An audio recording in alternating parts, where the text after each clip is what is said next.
অনুসরণ যদি করতে হয় তার দিকে তাকাও, তার জিন্দেগি পড়ো। তিনি কেমনে চুল রেখেছেন, তিনি কেমনে দাড়ি রেখেছেন, তিনি কেমনে পরিবার চালিয়েছেন, তিনি কেমনে সমাজ চালিয়েছেন, তিনি কেমনে রাষ্ট্র চালিয়েছেন, তিনি কেমনে রাজনীতি করেছেন, তিনি কেমনে রাষ্ট্র চালিয়েছেন, তিনি কেমনে ব্যবসা করেছেন, তিনি কেমনে চাকুরি করেছেন, তিনি কেমনে ছাগল চড়িয়েছেন, তিনি কেমনে কৃষি কাজ করেছেন। জীবনের ব্যক্তি জীবন থেকে শুরু করে আন্তর্জাতিক মহল পর্যন্ত, মাথার চুল থেকে পায়ের নখ পর্যন্ত, রান্নাঘর থেকে শুরু করে সংসদ ভবন পর্যন্ত জীবনের প্রত্যেকটা মুহূর্তে আল্লাহর নবীর আদর্শ আছে না নাই? কোন কপালে দলল তোমাকে তাহলে সেই মুহাম্মদুর রাসূলুল্লাহর আদর্শকে বাদ দিয়ে তুমি কার্ল মার্কস লেনিনের আদর্শ খোঁজো? কথা বলেন ঠিক কিনা? আদর্শ খোঁজার জায়গা আর পাও না। আমাদের যদি নিজস্ব কোনো সংস্কৃতি না থাকতো, নিজস্ব কোনো কালচার না থাকতো, ইসলামী সংস্কৃতি যদি না থাকতো, যদি অভাব থাকতো, তাহলে তুমি বাধ্য হয়ে যেতে অন্যদের সংস্কৃতি অধ্যয়ন করতে। বরং অন্যরা নবী মুহাম্মদুর রাসূলুল্লাহর আদর্শে আদর্শবান হয়ে তারা বেদিন থেকে ঈমানদার হয়েছে, ইসলাম থেকে তারা ইসলাম গ্রহণ করেছে। তারা নবী মুহাম্মদুর রাসূলুল্লাহর আদর্শ এবং সংস্কৃতিতে মুগ্ধ হয়ে তারা হয়েছে রাসূলুল্লাহর আদর্শে আদর্শবান। আর তুমি জন্ম থেকে নবীজির উম্মত হয়ে তুমি রাসূলুল্লাহর আদর্শকে বাদ দিয়ে তুমি পশ্চিমাদের সংস্কৃতি অধ্যয়ন করো। কথা বলেন ঠিক কিনা? কষ্ট হচ্ছে আপনাদের? রাগ করলেন? এই রোগগুলো আছে না নাই? কাটলে একটু মেডিসিন দিলে একটু জ্বলবে, এই জ্বলাটা যদি সহ্য করা যায় তাইলেই রোগ সারবে। কথা বল ঠিক কিনা? আর যদি কোনো বেকুব বলে কাটছি, ওষুধ দিলে জ্বলে কেন, এই ওষুধ মাখবো না, তাইলে ওর ওষুধ না লাগানোর কারণে রোগ ভালো হবে না। একটু কাটুক, একটু চিরুক, একটু ব্যথা লাগুক, তারপরে সংশোধন হন। কিন্তু মনে করবেন না আলেমরা আপনাদেরকে বেশি বলে আপনাদেরকে কষ্ট দিতে চায়, বরং আপনাদেরকে ভুল পথ থেকে সঠিক পথের দিশারি বানাতে চায়। কথা বলেন ঠিক কিনা? ও যুবক ভাই, তুমি যদি ওই সংস্কৃতিতে এখনো থাকো, মনে করছো কথাগুলো বুঝায় হুজুর আমাকেই বলছে, হ্যাঁ তোমাকেই বলছি, তোমাকেই বলছি, তাহলে তুমি কষ্ট না নিয়ে ফিরে আসো। তোমাকে ফেরানোর জন্যই আলেম তোমাকে ডাকছে আল্লাহর কোরআন দিয়ে। ফিরতে রাজি সবাই? ফিরাতে রাজি সবাই? জি, এটি আজকের আয়াতে কারিমার দিকে চলে যাবে ইনশাআল্লাহ। আল্লাহ রাব্বুল আলামিন এজন্য বলেন,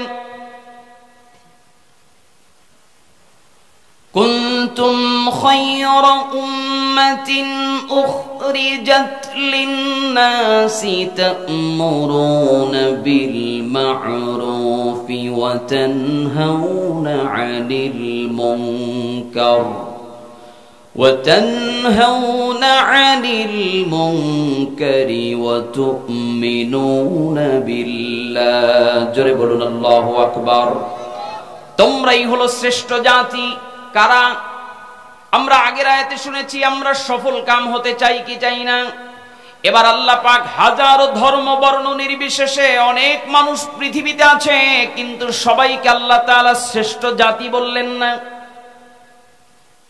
একটু বুঝে যান, হাজার রকম মানুষ এই পৃথিবীতে আছে, হাজার মতের মানুষ আছে। এমনকি এই ময়দানে আমরা যারা বসে আছি, ডানে বামে লক্ষ্য করে দেখুন, কারো চেহারার সাথে কারো চেহারার মিল নাই, কারো মতের সাথে কারো মতের মিল নাই। এক একজন এক এক বর্ণের, কেউ খাটো অথবা কেউ লম্বা, কেউ হয়তো সাদা ফর্সা, আবার কেউ হয়তো কুৎসিত কালো, আবার কেউ হয়তো চিকুন, আবার কেউ হয়তো মোটা। যার যার মতের ভিন্নতাও আলাদা আলাদা আছে না নাই? শারীরিক পার্থক্য আছে, মনস্তাত্ত্বিক পার্থক্য আছে। সব পার্থক্যকে এবার এক জায়গায় করে আর নিজের মনকে প্রশ্ন করুন, মন, আমি কি শ্রেষ্ঠ জাতি হতে চাই কিনা?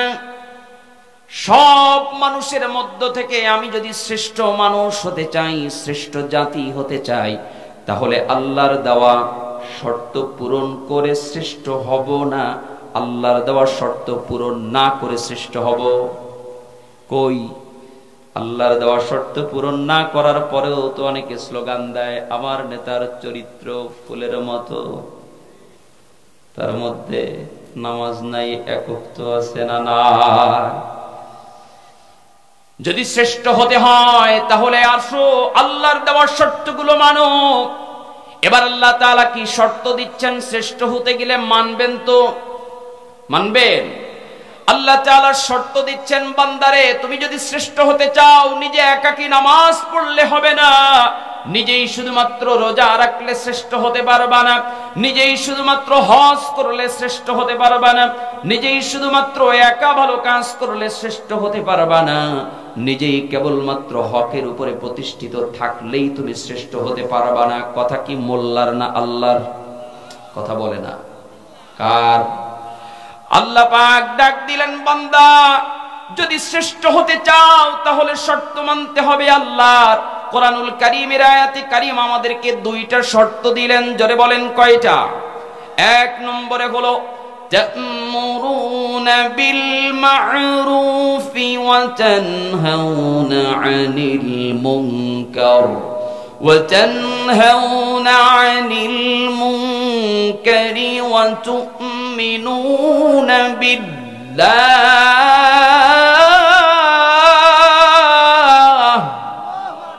আর আস্তে বলেন আল্লাহু আকবার।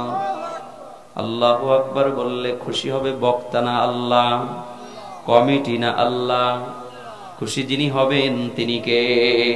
আমরা আল্লাহু আকবারের ধ্বনি দিব কাকে খুশি করার জন্য? আল্লাহ পাক রব্বুল আলামিন ডাকছেন। এবার তা'মুরুনা বিল মা'রুফ, আদেশের দিকে আসেন। আল্লাহ পাক কোন আদেশ করতে বললেন? কোন আদেশকে আল্লাহ তাআলা আদেশ করলেন? কোরআনুল কারীম ঘাটেন, গোটা কোরআনুল কারীমের মধ্যে একটা আয়াত কারিমাও আপনি খুঁজে পাবেন না, বান্দা তুমি একা নামাজি হও, নামাজ পড়লেই তুমি জান্নাতে চলে যাবা। একা বান্দা নামাজ পড়লেই তুমি জান্নাতে চলে যাবা। একা বান্দা রোজা রাখলেই তুমি জান্নাতে চলে যাবা। একা বান্দা হজ করতে গেলেই তুমি জান্নাতে চলে যাবা। আল্লাহর কোরআন সামনে চ্যালেঞ্জ করলাম, কোরআনুল কারীমের একটা আয়াতে কারিমাও আপনি একাকী নামাজের কথা খুঁজে পাবেন না। ওলামায়ে কেরাম সাক্ষী কোরআনুল কারীম দিয়ে দিব, পারলে মিলিয়ে দেখান যত জায়গায় কোরআনুল কারীমের মধ্যে নামাজের জন্য নির্দেশ এসেছে আকিমুস সালাহ, নামাজ কায়েম করা লাগবে। কথা বলেন ঠিক কিনা? নামাজ কায়েম করার জন্য আদেশ করলেন। আমি আরিফ বিল্লাহকে যদি বলা হয় এই মাহফিল থেকে নামাজ কায়েম করে তারপরে বাড়ি যাবা, আমার জন্য সম্ভব না অসম্ভব? কথা বলে না, অসম্ভব। আমি যতই নামাজের জন্য ওয়াজ করতে পারবো, আমি নামাজ কায়েম করতে পারবো না। অর্থাৎ বেসরকাতির প্রত্যেকটা বাড়িতে বাড়িতে গিয়ে নামাজের জন্য আমি নির্দেশ দিতে পারবো না, আমি দাওয়াত দিতে পারবো। কিন্তু আমি যদি আপনাকে যদি বলি, ভাই আপনাকে গোটা বিষ্ণুপুর ইউনিয়নের দায়িত্ব দিলাম, নামাজ কায়েম করে দিন, ভাইকে যদি বলি আপনি বিষ্ণুপুর ইউনিয়নে নামাজ কায়েম করে দিন, ওনার জন্য বিষ্ণুপুর ইউনিয়নের দায়িত্ব নেওয়া কঠিন হবে। গোটা বাংলাদেশের দায়িত্ব যদি আপনাকে দেওয়া হয়, আপনার জন্য কঠিন হয়ে যাবে। কিন্তু আল্লাহর কসম করে বলি ভাই, স্বার্থের দিকে তাকাবেন না, ওয়াল্লাহি আল্লাহর দিকে তাকিয়ে বলছি। আমার নিজের জন্য বলি না, নিজের স্বার্থের জন্য বলি না। আল্লাহর কোরআন যদি রাষ্ট্রের মধ্যে প্রতিষ্ঠিত হয়ে যায়, বলেন তো নামাজের সময় হলে পরে কোন দোকানদার দোকানের আড্ডা দিতে পারবে কিনা? সুযোগ থাকবে না। রাষ্ট্রের অভাবে যখন নামাজ কায়েম হয়ে যাবে, নামাজের জন্য ওয়াজ করে মানুষের হাতে পায়ে ধরা লাগবে না, ডান্ডার বাড়ির ভয়ে সবাই বাধ্য হয়ে নামাজে চলে যাবে। আর অনেকে বলতে পারেন, তাহলে কি ভয় কার ভয়ে নামাজ পড়লো? ডান্ডার ভয় না আল্লাহর ভয়? এমন মিথ্যা তোহমত আমাদেরকে দেওয়া হয়। না না না, সারা জীবন যদি নামাজি হয়, সারা জীবনের জন্য সে ডান্ডার ভয়ে থাকবে না। যে ব্যক্তি নামাজ পড়ে না তাকে ডান্ডার ভয়ে একদিন দুদিন যখন মসজিদে যাবে, মসজিদে যেতে যেতে আল্লাহ তাআলা মসজিদের সাথে বান্দার দিলের সাথে এমন একটা প্রেম জন্মায়া দিবেন, যেই রব্বে কারীমের কুদরতি কদম মোবারকে বান্দা সিজদায় লুটিয়ে পড়বে সুবহান রাব্বিয়াল আ'লা। মালিককে যখন একক রব হিসেবে ডাক দিবে, মালিক আমার ডাক শুনতে ডাক দিতে দেরি, মালিক ডাকের জবাব দিতে দেরি হবে না। বান্দা যখন ডান্ডার ভয়ে প্রশাসনের ভয়ে একদিন দুদিন করে নামাজে বাধ্য হয়ে যদিও যায়, একদিন না একদিন ঠিকই সে আল্লাহর জন্য সেজদায় লুটিয়ে যাবে। কথা বলেন ঠিক কিনা? এজন্য এটা কি আমার জন্য সম্ভব না রাষ্ট্রীয়ভাবে সম্ভব? এজন্য সৎ কাজের আদেশ যতই আমি এই জায়গায় করি কাজ হবে না। সৎ কাজের আদেশ তা'মুরুনা বিল মা'রুফের আমল রাষ্ট্রের প্রধান থেকে করা লাগবে। কথা বলেন ঠিক কিনা? এজন্য আল্লাহ পাক বললেন তা'মুরুনা বিল মা'রুফ, সৎ কাজের আদেশ করো, ভালো কাজের জন্য তোমাকে নির্দেশ করা হয়েছে। এবার আমার ছোট্ট প্রশ্ন, বলেন তো ভাই, আপনি সৎ কাজের জন্য আদেশ করবেন, ধরুন নামাজের কথাই বলি, আপনি নামাজের জন্য আপনার সন্তান, প্রথমত পরিবার আসে, আপনার সন্তানকে ডেকে বুঝালেন যে ভাই বাবা তুমি নামাজে যাবা। ফজরের সময় সন্তানকে বারবার বুঝালেন বাবা নামাজে যাও, কিন্তু নিজে নামাজে গেলেন না, শুধু কম্বলের মধ্যে শুয়ে থেকেই সন্তানকে গুতালেন। সন্তান নামাজে যাবে, সন্তান ডেকে বলবে বাবা তুমি আগে নিজে নামাজি হও, তারপরে আমি নামাজে এমনি চলে যাব। বাবা খায় গোপাল বিড়ি, সন্তান তো সিগারেট ধরবেই। কথা কোন ঠিক কিনা? বাবা যদি ছাড়তে না পারে সন্তান কোনোদিন ছাড়বে না, ব্যতিক্রম হতে পারে তবে ওটা হিসাবের বাহিরে। কথা কোন ঠিক কিনা? আগে আপনার নিজেকে ভালো হওয়া লাগবে। রাষ্ট্রের পক্ষ থেকে আমরা বিগত স্বৈরাচারের আমলে দেখেছি মদকে শুধু পত্রিকার কাগজে নিষিদ্ধ করা হয়েছে, কিন্তু যারা মদকে ব্যান করবে তারাই রাতের আড্ডায় মদের আড্ডায় মেতে গিয়েছে। কথা বলেন ঠিক কিনা?